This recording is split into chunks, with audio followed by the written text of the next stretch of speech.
Bulletin में सबसे पहले आपको बताएं, इस्लामाबाद हाई कोर्ट ने चीनी इंक्वायरी कमीशन की रिपोर्ट पर अमल दरामद रोक दिया है। आम आवाम को अगले 10 रोज तक चीनी 70 रुपए फी किलो फराहम की जाए। अदालत की जानिब से हुक्म दिया गया है। चीफ जस्टिस अतर मिनल्लाह ने 10 रोज के लिए हुक्म इम्तनाअ जारी कर दिया। चीनी की कीमतों में इजाफे पर इंक्वायरी कमीशन की रिपोर्ट के खिलाफ इस्लामाबाद हाई कोर्ट में समाअत हुई। चीफ जस्टिस अतर मिनल्लाह ने कहा, 2 साल में चीनी की कीमत 53 रुपये से 85 रुपये फी किलो हो गई। इंक्वायरी कमीशन ने आम आदमी के लिए चीनी की कीमत में कमी की सिफारिश नहीं की तो क्या किया? कहा, हम शुगर मिल्स मालिकान के खिलाफ कार्रवाई पर हुक्म इम्तना जारी कर देते हैं। हम कार्रवाई से रोकेंगे मगर आम आवाम के लिए चीनी 70 रुपये फी किलो में फरोख्त करें। शुगर मिल्स मालिकान के वकील मखदूम अली खान ने कहा कि इंक्वायरी कमीशन का मकसद आम आदमी को रिलीफ मुहैया करना नहीं बल्कि हमारा मीडिया ट्रायल था।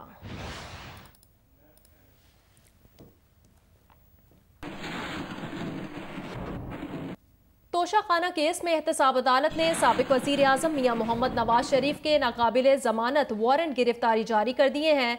नैब प्रोसिक्यूटर ने मुलजिम के मुल्क से बाहर होने से मुतालिक कानून के मुताबिक कार्रवाई करने की इस्तदा की थी। एहतसाब अदालत का दफ्तर खारजा को बरतानिया में पाकिस्तानी सिफारत खाने के जरिए वारंट की तामील का हुक्म दिया है। तोशाखाना केस में आज यूसुफ रजा गिलानी एहतसाब अदालत में पेश हुए। आसिफ अली जरदारी नवाज शरीफ अदालत में पेश ना हुए। आसिफ अली जरदारी की आज हाजिरी से इस्तिस्ना की दरखास्त मंजूर कर ली गई। आसिफ अली जरदारी को बिलावल हाउस कराची के पते पर दोबारा तलबी के नोटिस जारी।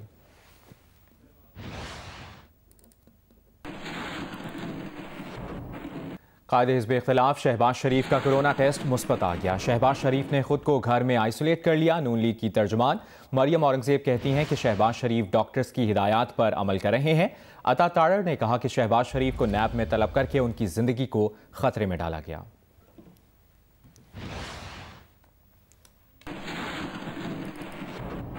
जबकि अपडेट ये भी है कि जिना अस्पताल लाहौर के डॉक्टर तैयब भट्ट को भी कोरोना हो गया है। अस्पताल इंतजामिया के मुताबिक डॉक्टर तैयब भट्ट ने खुद को घर में करंतना कर लिया। जिना अस्पताल लाहौर के डॉक्टर तैयब भट्ट को कोरोना हो गया। अस्पताल इंतजामिया के मुताबिक डॉक्टर तैयब भट्ट ने खुद को घर में करंतना कर लिया है।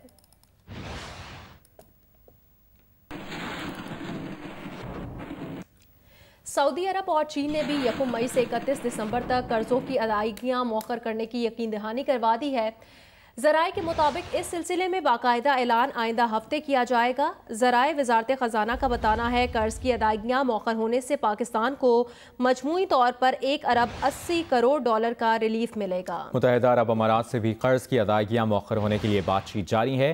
इससे कबल पेरिस क्लब भी कर्जों की अदायगियां मौखर करने का कह चुका है। आइंदा बजट ये अदायगियां मौखर समझकर बनाया जा रहा है, बताया गया है वज़ारत ख़जाना के हुक्काम की जानिब से।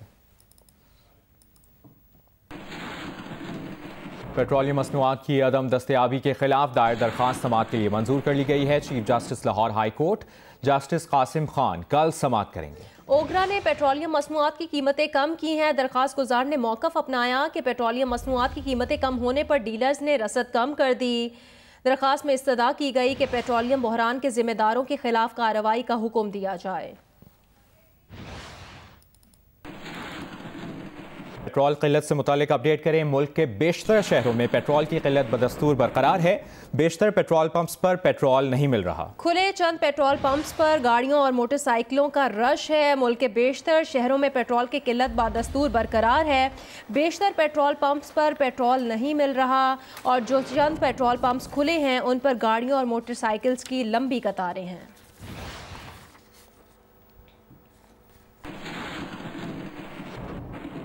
पेट्रोल और डीजल की ज़ख़ीरा अंदोज़ी 2 निजी कंपनीज के खिलाफ FIR दर्ज कराने का फैसला किया गया है। वज़ारत पेट्रोलियम के मुताबिक दोनों कंपनीज ने ज़ख़ीरा अंदोज़ी से किल्लत पैदा की है। ये भी कहा है कि हुकूमत सिंध मुकदमा दर्ज कराए और कंपनियों को सील करे। इन कंपनियों की मिली भगत पकड़ी गई है। और आपको ये भी बताएं कि पेशावर हाई कोर्ट ने पेट्रोल बहरान से मुतालिक नोटिस पर वफाकी हुकूमत को 3 रोज़ में बहरान ख़त्म करने का हुक्म देते हुए समाअत 17 जून तक मुलतवी कर दी।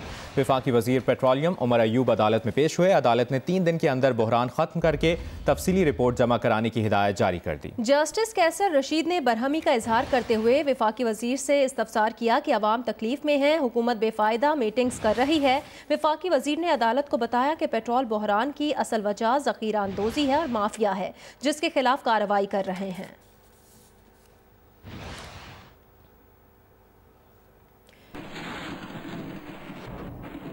वफाकी वजीर पेट्रोलियम उमर अयूब ने कहा कि पेट्रोलियम मसनूआत की जो ज़ख़ीरा अंदोज़ी कर रहा है उसके खिलाफ कार्रवाई कर रहे हैं। पेशावर हाई कोर्ट के बाहर मीडिया से गुफ्तगू कर रहे थे। उन्होंने कहा कि ये माफिया आवाम तक समरात पहुँचने नहीं दे रही। इन माफिया के खिलाफ पहली दफ़ा कार्रवाई हो रही है। अगले 3 दिन में सूरत हाल बेहतर हो जाएगी। अभी भी कार्रवाई की जा रही है।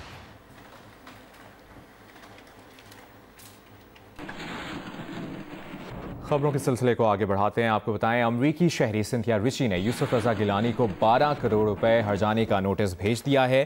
सिंथिया रिची का कहना है कि यूसुफ रजा गिलानी ने हरासा किया और अब झूठे इल्जामात से साख को नुकसान पहुंचा रहे हैं। यूसुफ रजा गिलानी ने 2011 में रहमान मलिक के साथ मिलकर हिरासा किया। सोशल मीडिया पर पीपल्स पार्टी के मीडिया सेल के जरिए हिरासा किया जा रहा है। सिंथिया रिची ने कहा यूसुफ रजा गिलानी अपने इल्जामात पर माफ़ी मांगे और 12 करोड़ रुपए हर्जाना अदा करें। उन्होंने कहा कि मुझे कौमी और बैनुल-अक़वामी सतह पर बदनाम किया गया। 14 दिन में अपने इल्जामात पर माफ़ी मांगी तो कानूनी चाराजोई की जाएगी।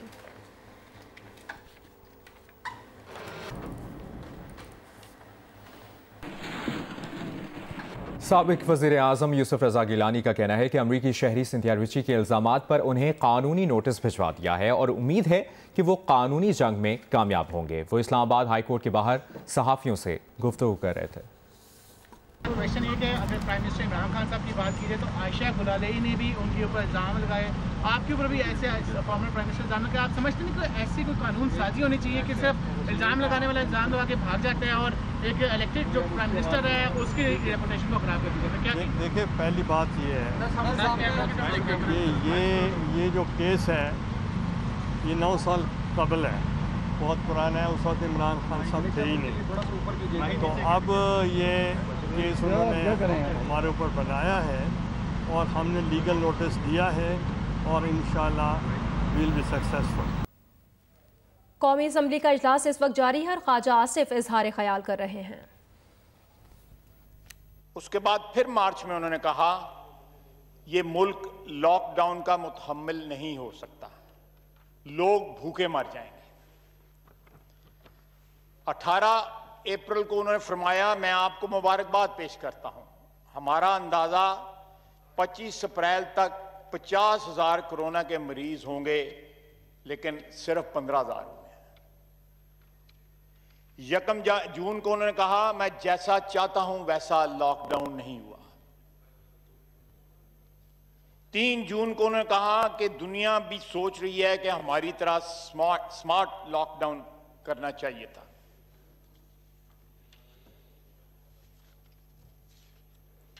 उसके बाद 4 जून को उन्होंने कहा हमें भी पता था कि लॉकडाउन खुलेगा और कोरोना फैलेगा। 6 जून को कहा हमारी अशराफिया लॉकडाउन चाहती है। कोरोना और लॉकडाउन फैशन है, ये गवर्नर सिंध ने कहा हुआ है। असद उमर साहब ने जून में कहा पाकिस्तान में ये बीमारी इतनी मोहलक नहीं जितनी यूरोप में और दीगर ममालिक में है। 8 जून को कहा वजीर आज़म साहब ने अवाम इसको सीरियस भी नहीं ले रहे और आम फ्लू समझ रहे हैं, मुश्किल वक्त आने वाला है, कोरोना को सीरियस ना लिया गया तो मुल्क का बहुत नुकसान होगा।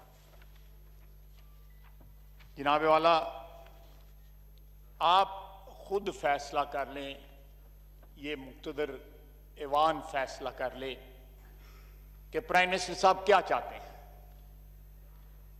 इन तमाम बयानात का कोई मतलब निकाल दे, मुझे कोई इंटरप्रेट कर दे इसको। उनके जो इरादे हैं उसका को हमें पता लग जाए कि वो इस मुल्क और कौम के साथ क्या करना चाहते हैं।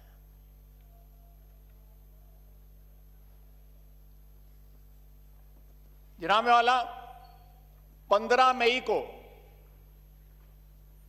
लास्ट मंथ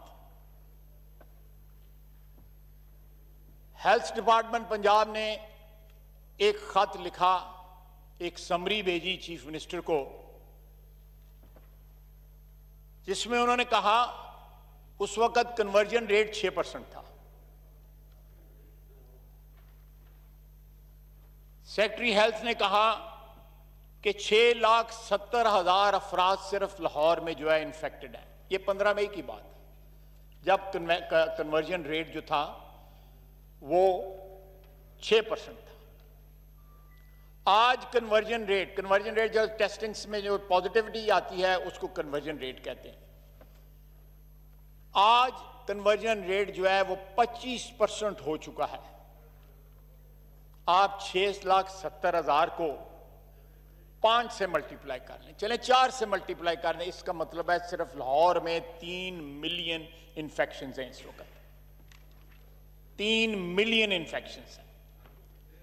आप इस ऐवान का जो रेट है कोविड का, आप सिर्फ उसको जो है देख लें कि टोटल मेंबर्स कितने हैं या टोटल स्टाफ, ये सारा इस ऐवान की जो सारे साथ जो हेल्प करता है हमें स्टाफ जो है, वो उनमें से कितने लोग निकले हैं, आपको एक परसेंटेज का एक सैंपल जो है आपके सामने आ जाएगा। हमें वर्ल्ड हेल्थ ऑर्गेनाइजेशन जो हू है, उन्होंने एक लेटर लिखा है 7 जून को, यह भी पंजाब गवर्नमेंट को लेटर मिला। उन्होंने कहा है कि लॉकडाउन का जो ओपन करना था वो पाकिस्तान ने गलत किया। लॉकडाउन में हमेशा उस वक्त रिलीफ दी जाती है जब एक सर्टेन कंडीशंस जो हैं किसी मुल्क में वो डेवलप हो जाती हैं सेफ्टी की। कोविड से थ्रेशोल्ड्स हैं वो, आप वो 1, 2, 3, 4 जो है, आप जिस तरह क्रॉस करते जाते हैं आप उस तरह लॉकडाउन को ईज करते जाते हैं। ये बहुत सारे ममालिक में दुनिया में हुआ है और हो रहा है। हमारे यहां वो हालात नहीं थे और फ्लड गेट्स जो है एकदम खोले गए। आपने देखा कि ईद के ऊपर जिस तरह बाजारों में दुकानों पे जो रश हुआ, खुदा के लिए लोगों की जानों के साथ जो है सियासत मत करें, वोटों की सियासत इस वबा के ऊपर ना करें। मेरी इस्तदा है,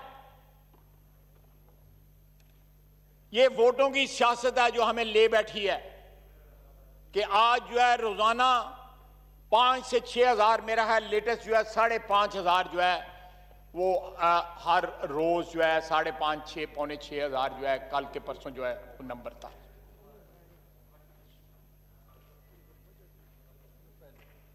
हमारे यहां पे सर्वेलेंस वीक है, ये भी हु कह रहा है, वर्ल्ड हेल्थ ऑर्गेनाइजेशन कह रही है कि हम ट्रैकिंग नहीं कर रहे, ना जाती तौर पे कर रहे हैं ना हुकूमत कर रही है। पाकिस्तान इस वक्त 10 जो हाईएस्ट नंबर है जिन ममालिक का उसमें शामिल है, और आहिस्ता आहिस्ता नहायत अफसोस के साथ कहना पड़ता है कि ये इसका नंबर जो है पहले 3-4 में जो है वो जा रहा है। WHO की सजेशन है इस खत में जो 4 दिन पहले लिखा गया कि आप इंटरमिटेंट लॉकडाउन्स करें, कि लॉकडाउन करें उसके बाद रिलैक्स करें to certain conditions, under certain conditions वो लॉकडाउन जो है रिलैक्स करें, उसके बाद फिर लॉकडाउन करें। सिलेक्टिव लॉकडाउन करें कि जहां पे ज्यादा गुंजान आबादियां हैं और वहां पे कोरोना फैल चुका है, वहां पे सिलेक्टिव लॉकडाउन करें, उन इलाकों को सील कर दें। उसके बाद हु आपको कह रहा है कि 2 हफ्ते करें लॉकडाउन, उसके बाद 2 हफ्ते जो है ये कंपैरेटिवली उसको ईज करें।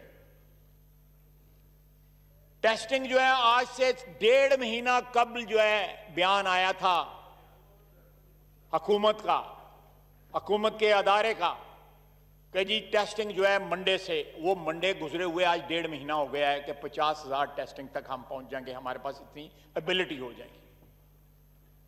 आज भी जो नंबर है हमारा 1.5 महीना गुजरने के बाद मेरा है 23,024 के करीब है। अगर मैं गलत कह रहा हूं तो मेरी तस्दीक कर दें।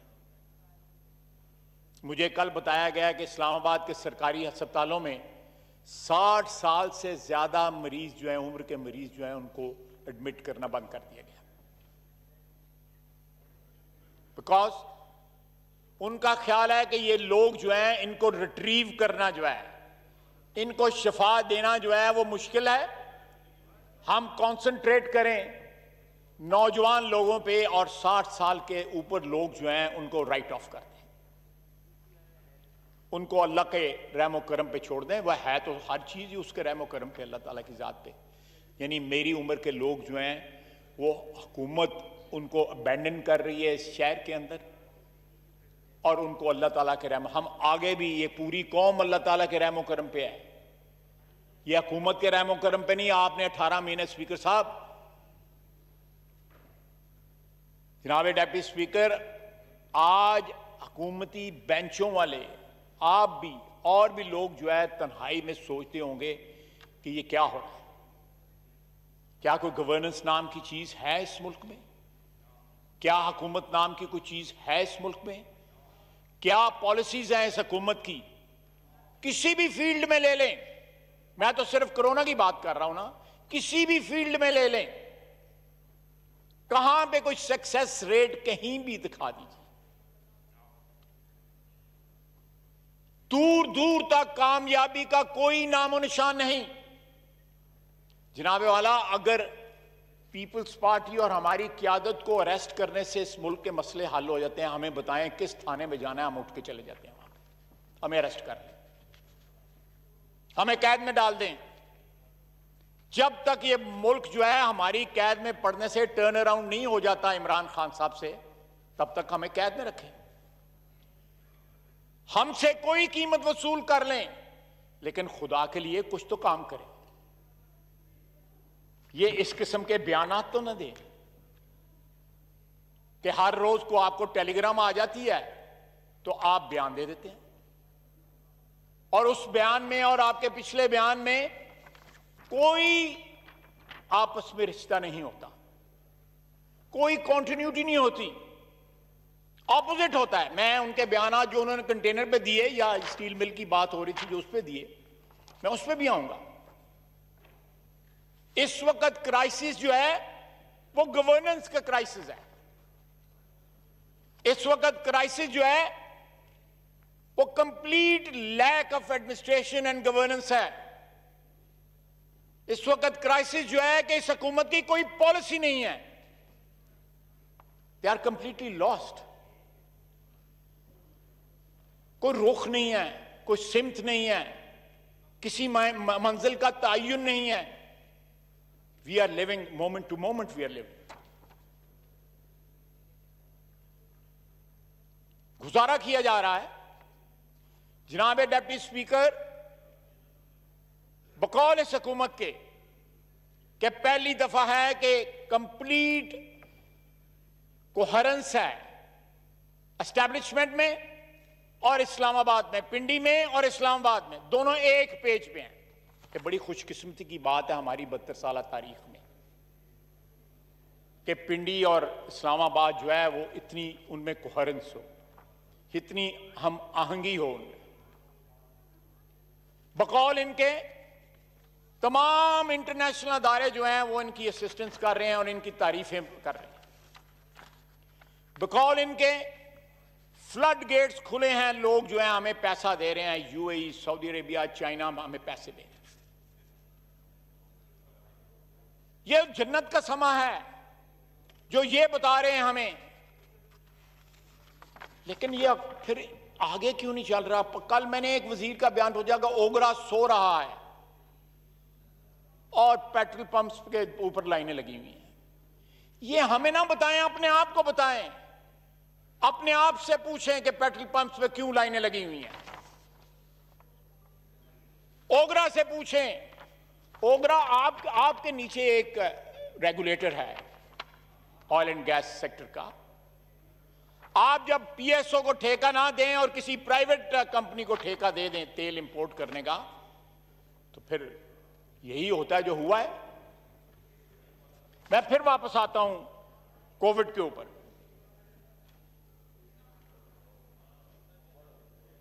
जनाब वाला, कल यहां के कहा गया कि अपोजिशन ने टारगेट किया है जी कि वो ईरान से जो लोग आए हैं। जनाब वाला, हमने टारगेट नहीं किया। रिकॉर्ड पे हैं जफर मिर्जा साहब, आप भी मेरा ख्याल है उस मीटिंग में मौजूद थे। स्पीकर साहब ने वो मीटिंग चेयर की थी रूम नंबर 5 में। उसमें उन्होंने कहा था 78% बंदा तफ्तान के रास्ते आया है जिसने कोरोना आके फैलाया। खुदा न खास्ता हमारे मुंह से कोई ऐसी बात नहीं निकली। रिकॉर्ड में आप मिनट्स निकाल के देख लें कि तफ्तान का नाम लिया, जायरीन का नाम लिया, और साथ उन्होंने कहा कि 13% जो हैं वो दूसरे जायरीन थे जो उम्रे से वापस आए या कहीं से वापस आए, और 5% जो है वो लोकली जनरेटेड जो है ये इंफेक्शन है। हमने ये फिक्र नहीं बताई, तफ्तान का हमने नाम नहीं लिया। ये मिर्जा साहब ने, डॉक्टर जफर मिर्जा साहब ने नाम लिया है, जो इस वक्त चेहरा मोहरा हैं वजीर आजम साहब की एब्सेंस में वजारत सेहत का। जनाब वाला, जो इस वक्त हुकूमती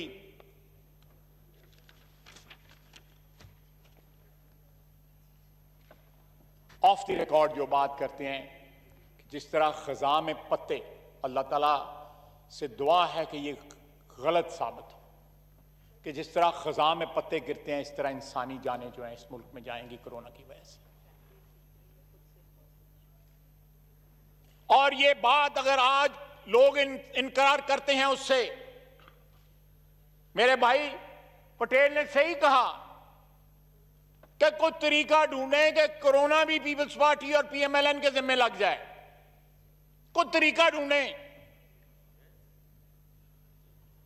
और जिस तरह $200 बिलियन जो है वो मेरे अजीज आज नहीं आए, वो उन्होंने लोगों के मुंह पे मारना था, 100 इस पे 100 इस पे, पता नहीं उनको पता लग गया, उन्होंने बाहर ही रख लिया है, खुद ही रख लिया। क्या किया? इमेच्योर बड़ा सॉफ्ट वर्ड है यार, कोई और वर्ड इस्तेमाल करो। ये आप इस्तेमाल कर सकते हैं, मेरी अब उम्र नहीं है इस्तेमाल करने की। जनाब वाला, ये लैक ऑफ गवर्नेंस जो है, मैं फिर रिपीट करूंगा कि there is absolutely no governance in this country. हुकूमत नाम की कोई चीज नहीं है। एक सूबा जिसने प्रैक्टिस करने की कोशिश की, आपने उसके खिलाफ महाज खोल लिया। आपने सियासत करनी शुरू कर दी सिंध के साथ, बजाय उसके तकलीद करते उसकी, मुराद अली शाह की। उस बंदे में इतनी गट्स थे, लीड करने की इतनी कैपेसिटी थी कि उसने इनिशिएटिव्स लिए, डिफिकल्ट इनिशिएटिव्स लिए। आपने उसको विलिफाई किया। कल रात एक प्रोग्राम चला, उसमें शाहजेब खानजादा कहता है कि एक सरबराह ने अपनी अना और नासमझी में अवाम को खतरे में डाल दिया। सरबराह कोरोना को फ्लू कहता रहा, ना मास्क पहनता था, ना समाजी फासला रखता था। सूबाई हुकूमतें लॉकडाउन करती थी तो उनके खिलाफ मुहिम चलाता था और लॉकडाउन के खिलाफ जुलूसों में शिरकत करता था। ये इमरान खान साहब की बात नहीं हो रही है, ब्राजीलियन प्रेसिडेंट की बात हो रही है।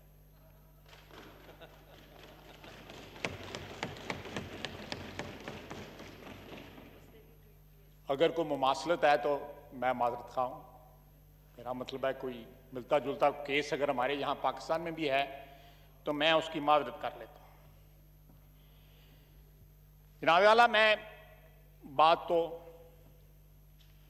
लंबी नहीं करना चाहता, बजट का इजलास है और मौके भी आएंगे और भी दोस्त जो हैं मेरे इस पे बात करेंगे, लेकिन मैं प्राइवेटाइजेशन पे बात करूं। मैं रिकॉर्ड पे लाना चाहता हूं, ये नवीद कमर साहब बैठे हुए हैं, मैं यहां पे मौजूद हूं, हम दोनों चेयरमैन प्राइवेटाइजेशन कमीशन रहे हुए हैं।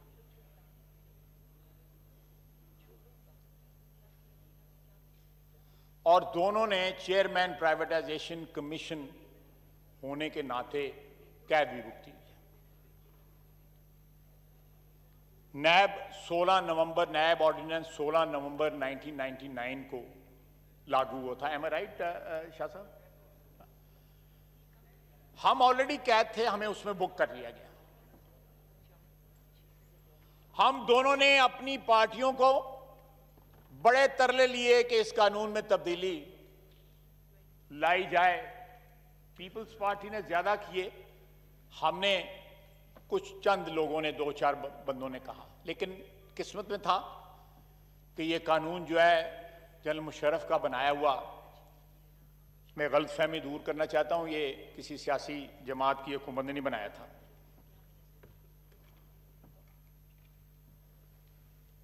हमने प्राइवेटाइजेशन की, पीटीसीएल की इंतहाई अच्छी ट्रांजैक्शन जो है हमने उसको स्टार्ट किया, फाइनेंशियल एडवाइजर अपॉइंट किया, ट्रांजैक्शन जो है पीपल्स पार्टी ने की। एम आई राइट? हमने सारे बैंक प्राइवेटाइज किए। ये जितने बड़े बड़े बैंक हैं इनको हमने प्राइवेटाइज किया। ये बहुत बड़ी ट्रांजैक्शन थी, बैंकिंग इंडस्ट्री को प्राइवेटाइज करना, टेलीकॉम को प्राइवेटाइज करना, बहुत बड़ी ट्रांजैक्शन थी। मेरा ख्याल है पीटीसीएल की $10 बिलियन की ट्रांजैक्शन थी, if I am not wrong. किसी जगह एहतजाज नहीं हुआ। अगर कल कोई समझता था, जो लोग मुकर्रर यहां से आए कि हम प्राइवेटाइजेशन के खिलाफ हैं, हम प्राइवेटाइजेशन के खिलाफ नहीं हैं। स्टील मिल प्राइवेटाइज हुई, जनरल मुशर्रफ के वक्त हुई, उसको रिवर्स सुप्रीम कोर्ट ने किया। मैं आज उस वक्त भी कहा था जब वो ट्रांजैक्शन जो है सुप्रीम कोर्ट ने रोकी थी कि ये फैसला सही नहीं आया। अगर वो ट्रांजैक्शन उस वक्त हो जाती, चाहे उसमें फ्लॉज थे, तो सब्सिक्वेंट 12 सालों के अंदर वतन अजीज को सैकड़ों अरबों डॉलर का नुकसान, रुपयों का नुकसान ना उठाना पड़ता है। अगर आज मुलाजमीन को एक अच्छा सेवरेंस पैकेज मिल रहा है, सेफ एग्जिट नहीं कहते उसको सेवरेंस पैकेज कहते हैं। मैं ठीक कह रहा हूं वीर कमर साहब? Golden action, that's a more appropriate word. अगर उनको मिल रहा है तो अच्छी बात है। अगर वहां पे लोग जो है सेटिस्फाइड हो गए, घर चाहते हैं, बड़ी अच्छी बात है। हम चाहते हैं कि ये जो जनाजे हैं पब्लिक सेक्टर में ये प्राइवेटाइज हों, ये आगे चलें, गवर्नमेंट को रेवेन्यू दें, गवर्नमेंट के लॉसेस जो हैं उनकी जगह जो है गवर्नमेंट का रेवेन्यू जो है वो आना शुरू हो जाए। इसी तरह हम पीआईई की प्राइवेटाइजेशन के भी खिलाफ नहीं हैं, या उनकी होटलों की प्राइवेटाइजेशन के भी खिलाफ नहीं है। एयरपोर्ट की जो है आउटसोर्सिंग, उन पे भी हम खिलाफ नहीं है। Let me speak on behalf of my own party and I think even Peoples Party will endorse that. लेकिन खुदारा आज जिस माहौल में आप इसको प्राइवेटाइज करने जा रहे हैं, इन अदारों को, एयरपोर्ट्स को या पीआईए के होटलों को, कल मेरे भाई गुलाम सरवर खान साहब वजीर जो है एविएशन के, उन्होंने कहा कि एविएशन इंडस्ट्री वर्ल्ड वाइड $350 अरब का नुकसान कर चुकी है। एक बहुत बड़ी एयरलाइन हमारे मुल्क में, उनका बहुत ज्यादा ऑपरेशन है, उन्होंने 600 पायलट्स निकाले हैं और 6000 अपने मुलाजमीन टर्मिनेट किए।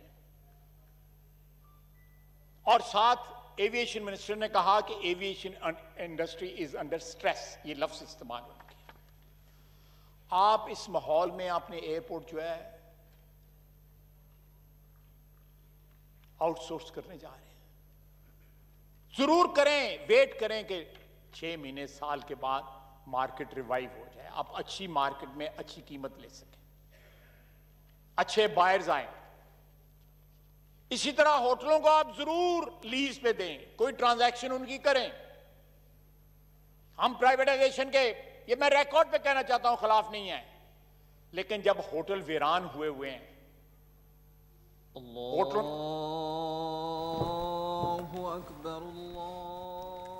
कौमी असम्बली का इजलास इस वक्त जारी है और ख्वाजा आसिफ इजहार ख्याल कर रहे थे और अभी अजान हुई है जिसकी वजह से इजलास में वक्फा आया है। कौमी असम्बली का इजलास जारी है। मुस्लिम लीग नून के रहनुमा ख्वाजा आसिफ इजहार ख्याल कर रहे थे।